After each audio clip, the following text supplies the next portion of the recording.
Debout Congolais, unis par le sort, unis dans l'effort pour l'indépendance. Dressons nos fronts, longtemps courbés, et pour de bon, prenons le plus bel élan dans la paix.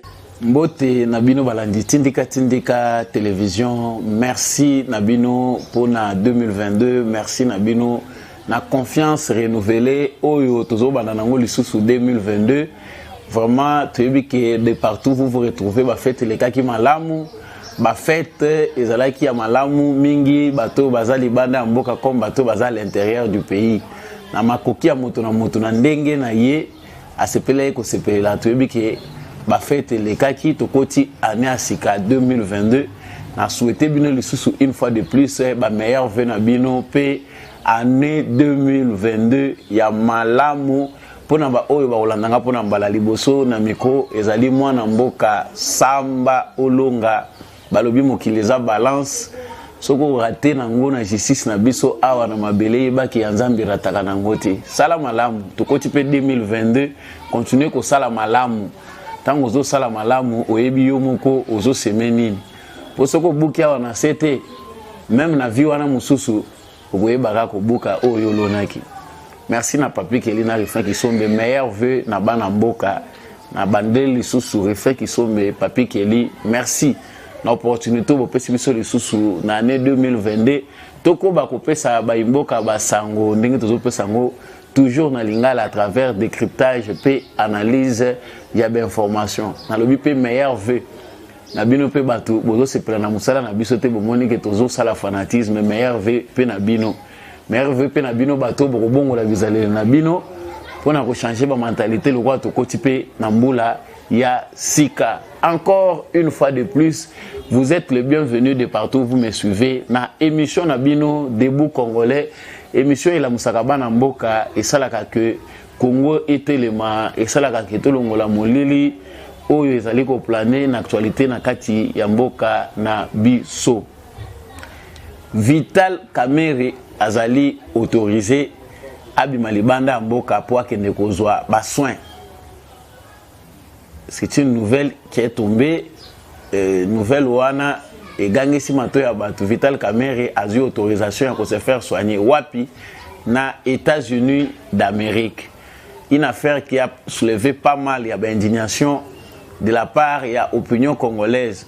En tout cas pour na bato basala ka sondage ba yebi que sorti topé liberté provisoire oyo ba juge ba kordaki na Vital Kamerhe ezalaki vraiment contesté na véridique populaire bato ba boya kango balobi ke ezali vraiment te ko sunga justice na biso et ba ko kende malamu topé ko servir de leçon na bato mususu po ba yeba ko se conduire malamu mais sika to moni que et ce qui wana te Vital Kamerhe ba pesier autorisation ya ko kende ko se faire soigner na États-Unis d'Amérique. Banungu Salamaki, il fallait qu'il soit Belgique, soit France, mais maintenant il va aux États-Unis. Indiscrétion et belé et bimi concernant rôle aux États-Unis à Zaliko jouer. Outa Félix Sekedi na Vital Kamerhe asinaki contrat na bango ya collaboration au bangajaki deux parties na bango. Na coalition au basalaki na accord na bango ya Nairobi. Quels sont les dessous des cartes et pourquoi aux États-Unis?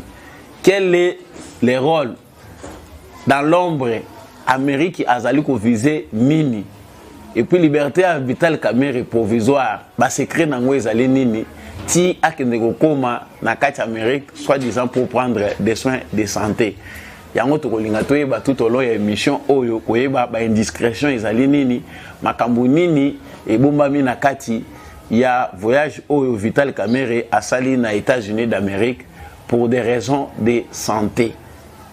Deuxièmement, peut-être que la likamo etala ki ba libération tout moni grâce présidentielle était Henri Magie Libanda et Bimisine de Barnabé alias Mbouma ou alobaki président de la République akolia Mbouma et Bimisine Libanda et Bimisi pe ba Jakindala et d'autres prisonniers dont les noms ne sont pas très connus.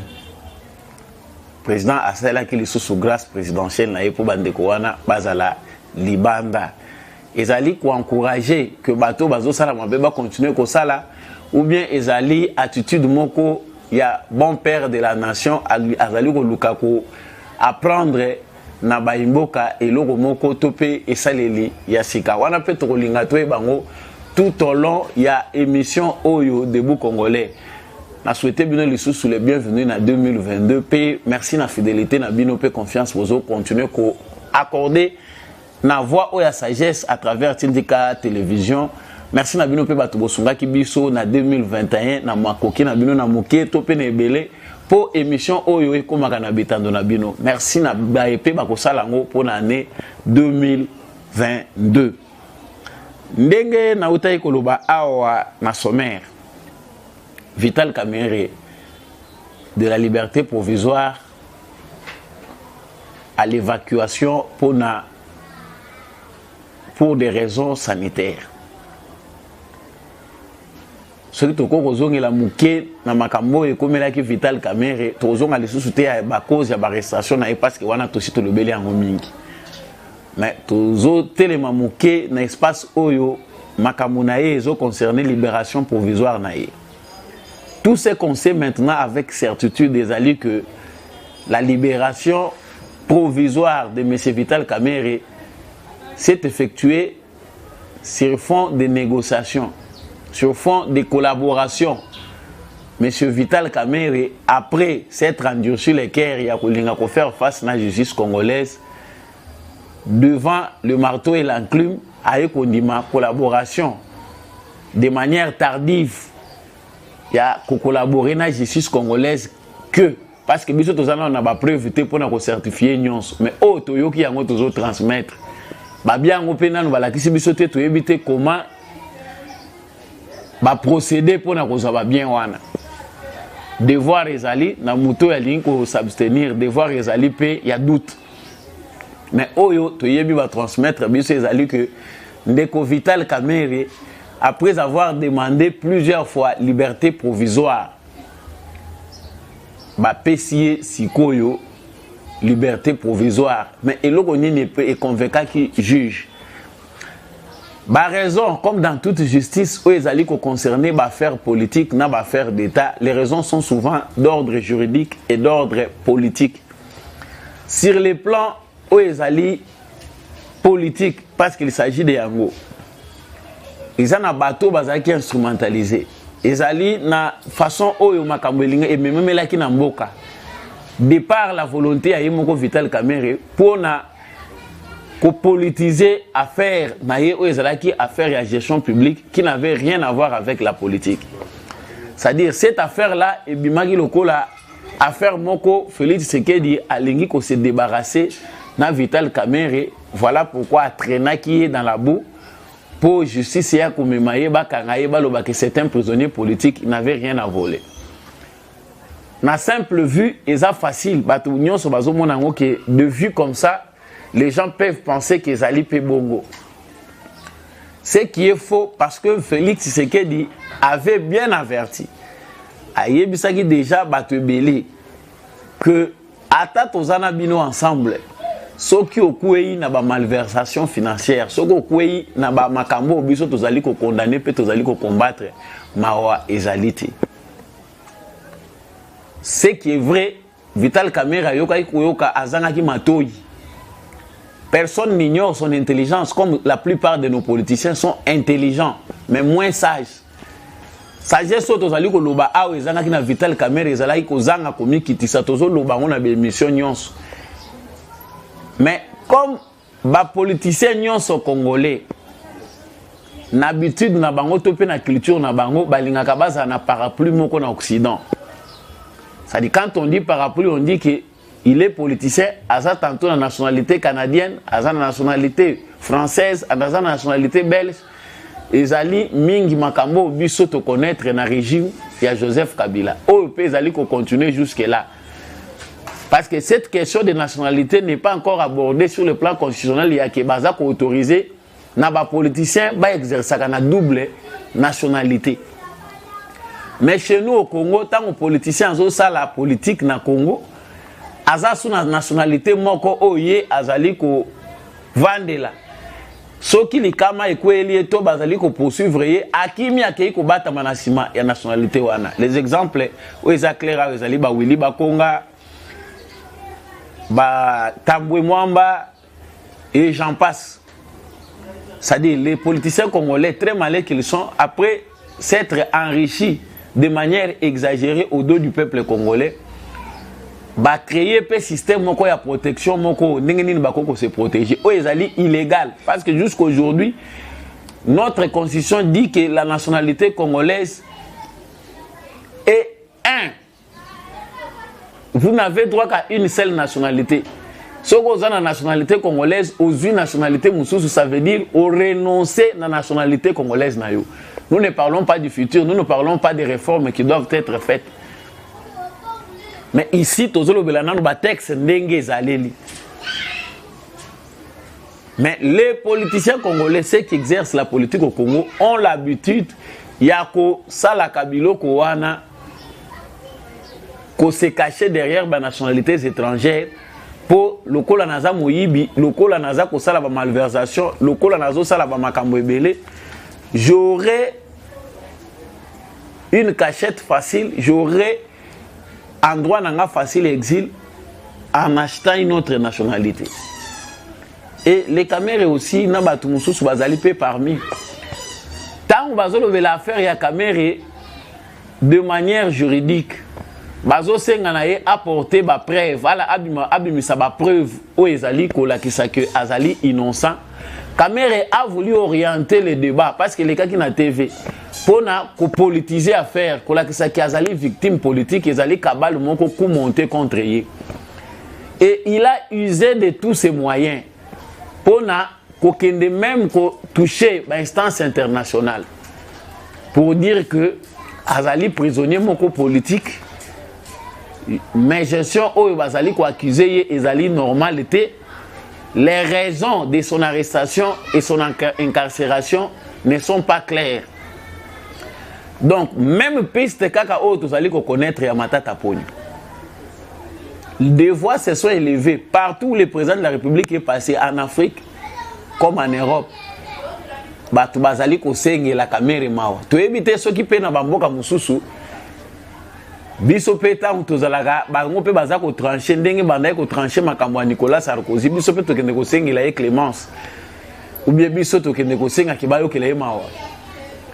Et loko yo et dossier à caméra ezali ko lakisa interférence munene. Il y a une influence étrangère, na ba influence politique na domaine où ezali politique ya République démocratique du Congo. Pona kozonga na ezali vif ya sujet na biso. Ndeko Vital Kamerhe maintenant aza ko obtenir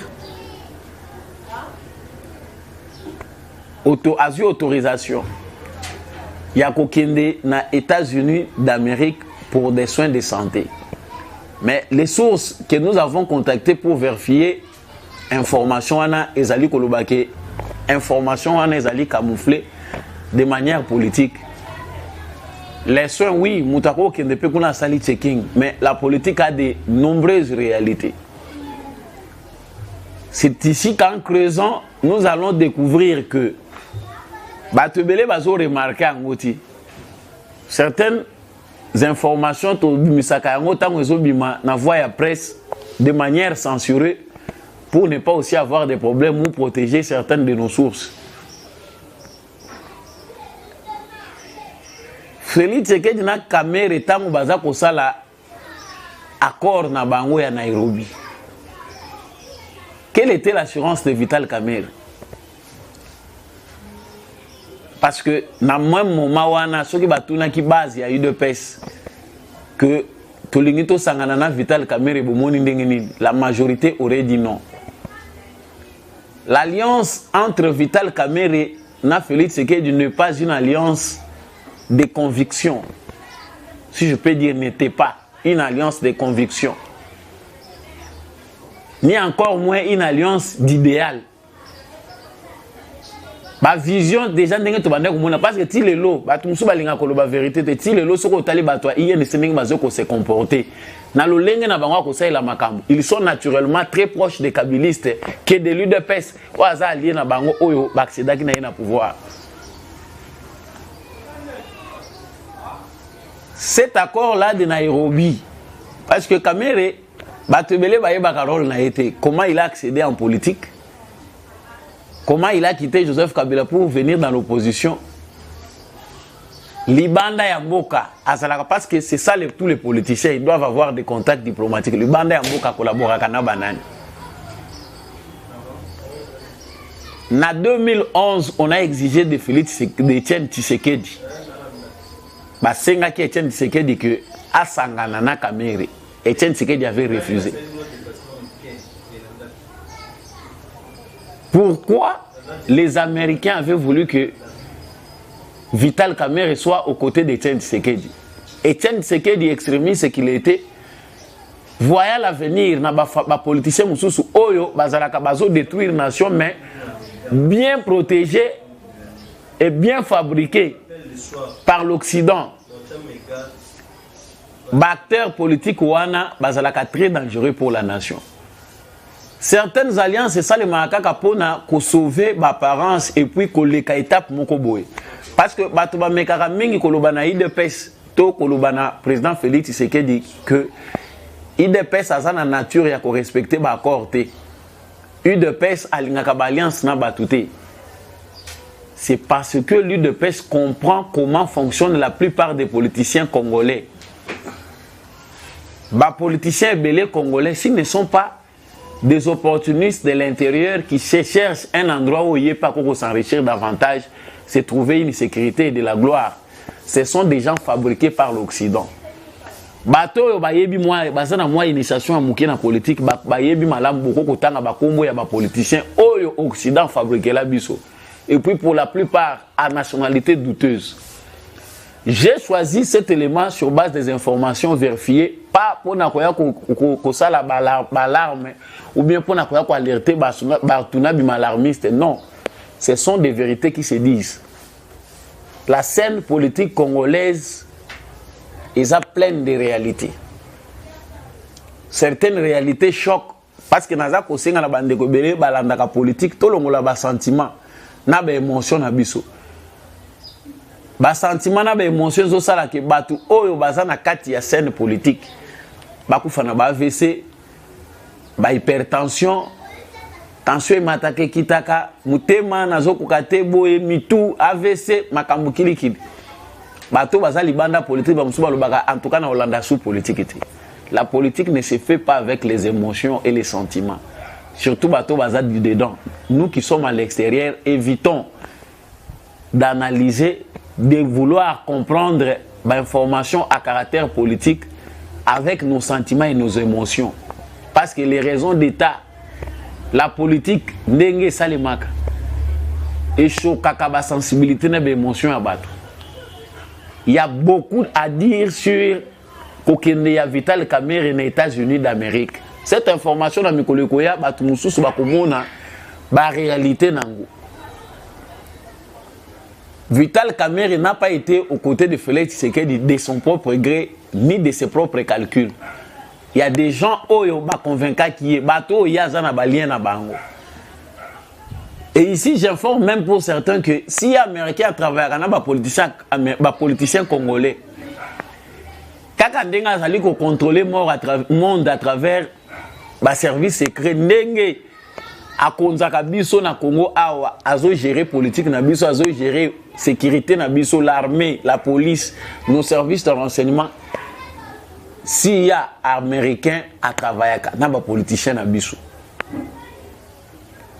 Quant à savoir ba politicien mususu ba kota na politique rôle oyo ba service secret américain peut sakabango ezalaka nini. J'ai dit ces informations pour nous révolter bandeko na biso mususu ebele o bazo comprendre comment ça se passe en politique et surtout dans les pays autour en Afrique. Tout politicien n'est pas politicien ndenge bozo monela ye ndenge bino bozo luka bo comprendre rôle na na scène politique. Il y a aussi les revers de la médaille. makambo oyo ebombami na se oyo biso tozo comprendre te. Et aux États-Unis d'Amérique, ça se dit. Parce que tant que Félix Tshisekedi, outre l'élection, il a eu à traiter avec ses partenaires, les principaux partenaires au Bazaba américain.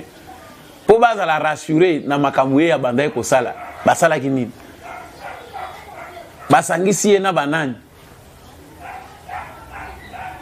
Pour qu'il voie bien ce qu'il est en train de faire, baluki bacha banane na côté na. Et la minute il travaille avec qui?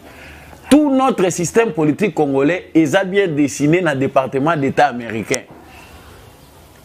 Chaque politicien qui avance, qui pénètre dans la scène politique, doit être contrôlé par les services secrets américains. Rôle nini bape sakana nani? Baza ko accompagner nani? Je ne veux pas ici nape saka to nape sa kubanga na batu musuba lo babalingi balongola Félix Tshisekedi na pouvoir, loin de là. Mais ici, nous devons seulement savoir que bactères politiques et belés, tout le monde dans la scène politique congolaise, ils ne sont pas l'émanation de la base, ou bien l'émanation des Congolais. Certains sont la fabrication occidentale. Pendant que tu as la justice, tu as plus appui extérieur que conviction intérieure. Au lieu de convaincre le juge Awa, notre justice a fallu connaître les difficultés. Il y a un pays non-État qui commence à se refonder maintenant pour devenir un État de droit. Bon, on a une difficulté avec laquelle nous avons transmettre l'information parce que ce sont des informations sensibles. Comprendre la scène politique. D'où Vital Kamerhe aux États-Unis d'Amérique pour les soins de santé, entre guillemets. Certainement, comme ça, la checking, tout le monde qui santé à maladie, tout le monde qui est en train de se dégrader, mais nous devons aussi faire très attention. Notre scène politique, notre environnement politique ne doit pas toujours être dessiné. Et cause a toujours orienté na bapion oyo bazali alimenter peut tirer de partout. Cela ne servira pas le peuple congolais. Parce que l'opinion congolaise a déjà montré son mécontentement face à l'affaire de Vital Kamerhe. Mais parce qu'il y a plusieurs réalités qui dépassent notre jeune État qui cherche à bien se reconstruire. Il y a un autre qui supporte un. Mais si aussi les Congolais avec une maturité vraiment à la hauteur, on est injurité, mais tous les Congolais. Parce que pour réclamer ce qui est notre droit, c'est pour les Congolais, c'est alors que ça droit. Ça va de soi avec notre maturité. Je ne pense pas que les Américains dans Makambo Italie justice na bango, tout Makambo Italie ni na bango, bakundima avis. Il y a un État tiers. Ça, ils imposent ça aux États faibles que nous sommes.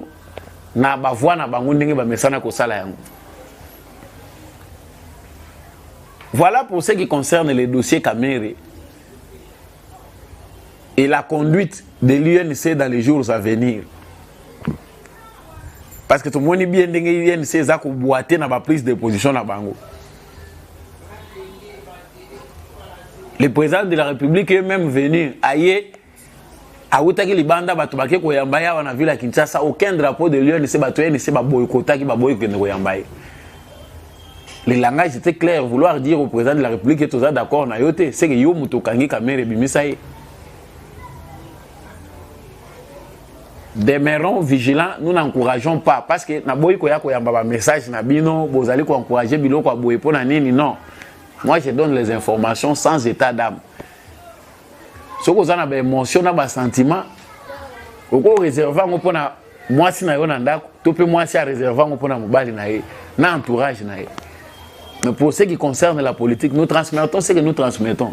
En privé, nous avons aussi nos émotions. Dans le bagili kamwari magia wa ndeko Barnabé na bandeko Jacques Ndala. Oyo na début plein début à mandat ya Tshisekedi ba mususu bakangamaki na année 2021 ba mususu na année 2020 o ba monaki te que la personne, le président de la République, hein, ils allaient sacré. Que bakoyi koto sata aux alliés na droit à critique n'enge démocratie on eza ko prendre biso lelo. Mais bon moto poste ya président de la République ils allaient sacré motu ato yeba ke banda ko lia na esika moko. Azalaki camarade na yo ya classe, toki camarade na yo ya quartier. Mais soka comme président de la République, aza revêti na autorité moko ezo sala ke il faut babanga ye.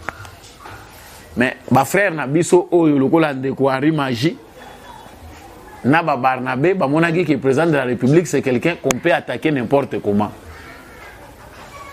Ba kangaki bango, ba sambisaki bango, ba tie bango na bolo.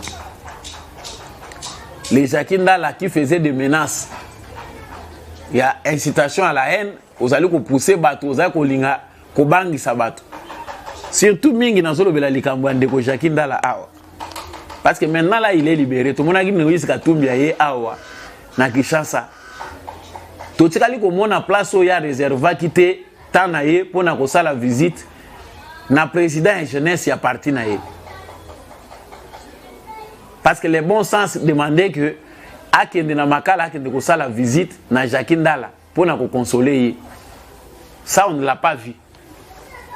Tu évites ce que qui visite nocturne ou bien au-delà des caméras, tu évites. Mais il a été abandonné à son propre sort. Pour connaître un politicien belé, ce qu'il voit, c'est ses propres intérêts. Ce qu'on dit à Tikio, à Kolandayote. Henri Magie pensait que la même mentalité, on peut perdre des acquis au pouvoir. Il y a intimidation, il y a mensonge, il y a Kosakana Nabat. Tu sais qu'il y a des étiquettes. Donc, ce qui est Maboko. Le PPRD va gronder. La prison, makala la kisaki qui azana ye loko moko te bazuye na ndenge batie na makala. Tout le monde qui a ta voix ya mutu moko s'élever te. Ça c'est semblable à un crapaud. A moni mutu kezo ya avimbani akanti ke mutu ke kobanga ye. Et le crapaud a fini par mourir.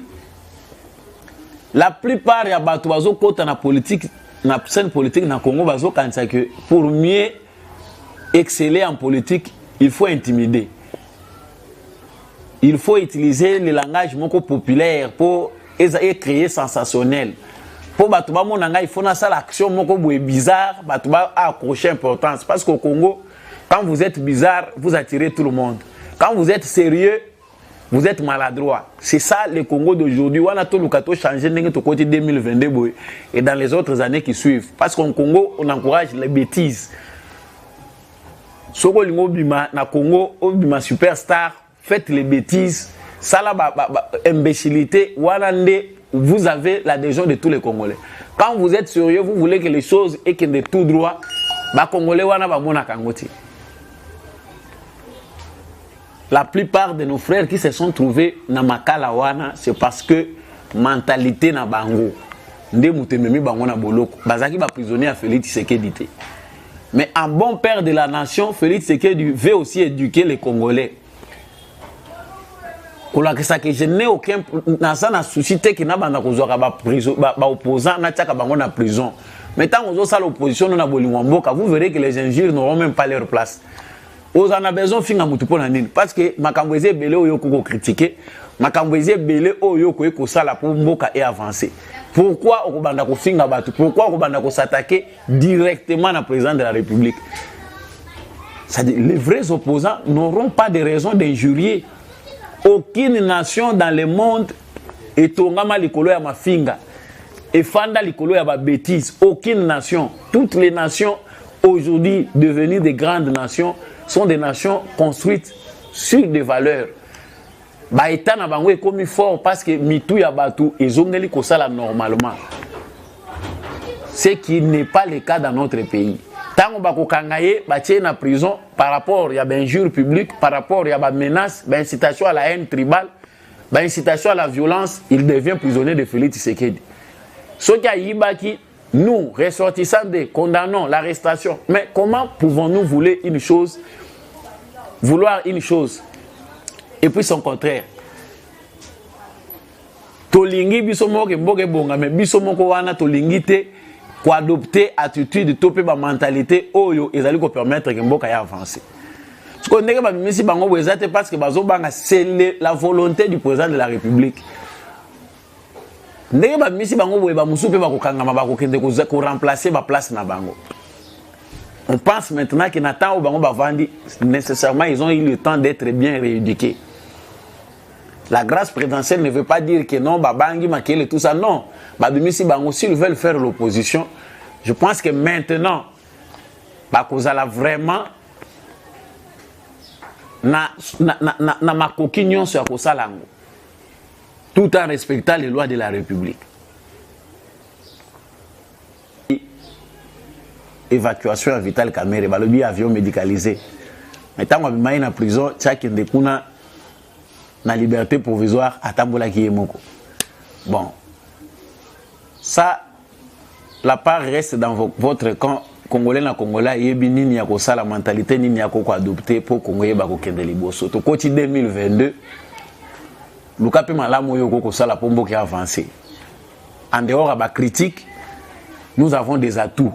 Luka savoir faire na yo et faire pe avancer mboka. Savoir faire ezako finga te spécialité ma finga.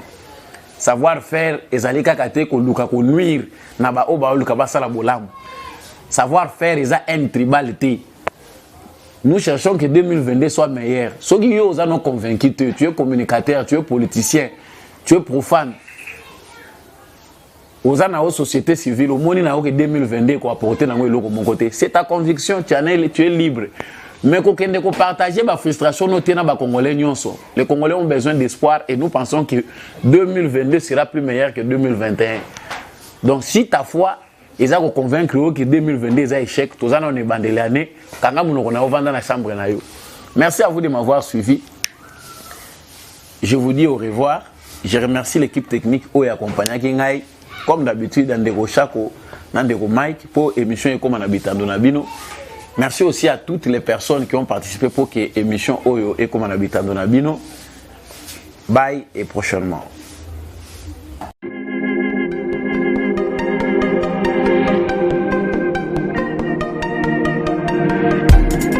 Après 25 ans d'expérience, eh oui, de 1995 jusqu'à ce jour, Eltonston, l'unique shop congolais de Londres, la Grande-Bretagne, Tilalong, et Salikosa la fierté à la communauté Nabiso, et surtout, il y a un homme d'affaires congolais sérieux dans la diaspora. Oh yes, yes, yes, yes. C'est créé Eltonston et Salika Kamoko, le sérieux. À quel na service qui t'a na client naïe. Avec ma produit naïe, où il y a première classe, il y a qualité supérieure.